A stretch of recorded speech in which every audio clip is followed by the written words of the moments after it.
আমরা প্রথমে দেখি আমার প্রেমিস নাম্বার 1, ইফ গড আচ্ছা, এক্সিস্ট। আপনার শেষ আমি হয়েছে? আমি বলি। আচ্ছা, 30 সেকেন্ড, 30 সেকেন্ড, আপ 30 সেকেন্ড, আপনি কি 30 সেকেন্ড, আচ্ছা, 30 সেকেন্ড। ইফ গড এক্সিস্ট আমার প্রেমিসের প্রথম অংশ। ইফ গড এক্সিস্ট, দেন আমি এখন আগে প্রুভ করব যে গড এক্সিস্ট করে কিনা। আমার গড যদি এক্সিস্ট করে তাহলে আমার হচ্ছে যে প্রথম প্রেমিস সত্য, দেন আমি প্রুভ করব 2 নাম্বার প্রেমিস, দেন আমার কনক্লুশন সত্য হতে বাধ্য ডিডাকটিভ আর্গুমেন্ট অনুযায়ী।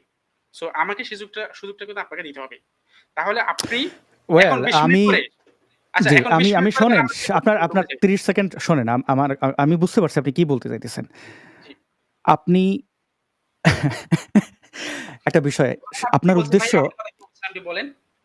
হ্যাঁ, আমি বলতেছি। দেখেন, একটা আপনার উদ্দেশ্যটা কি? উদ্দেশ্য যদি থাকে যে আপনি বিভিন্ন টার্ম ইউজ কইরা, মানে আমাদের দেশের মানুষরা তো ইংরেজি ভাষাভাষী না। আমি একটা ইংরেজি মানে ভাষা ব্যবহার করে এমন একটা দেশে থাকি। সারাদিন শুনি, প্যারা লাগে, বুঝছেন? আপনি আমার দেশের ভাই, আপনি আমার ভাষাভাষী মানুষ।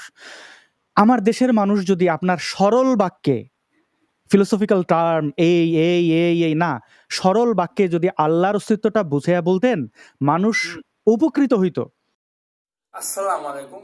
এতদিন আমরা জানতাম যে বাংলাদেশের নাস্তিকগুলা ওরা আরবি ফার্সি ভাষার প্রতি তাদের বিদ্বেষ রয়েছে।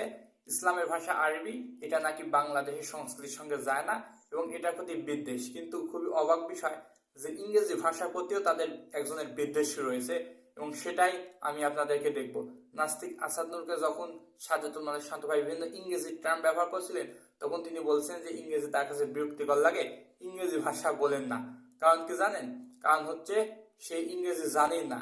সেই যে ইংরেজি জানে না তার কাছে তো ইংরেজি প্যারা লাগবেই এবং বাংলা ভাষার পাশাপাশি সে ইংরেজি ভাষার প্রতিও তার বিদ্বেষ শুরু হয়েছে। চলুন বিষয়টা আমরা দেখি।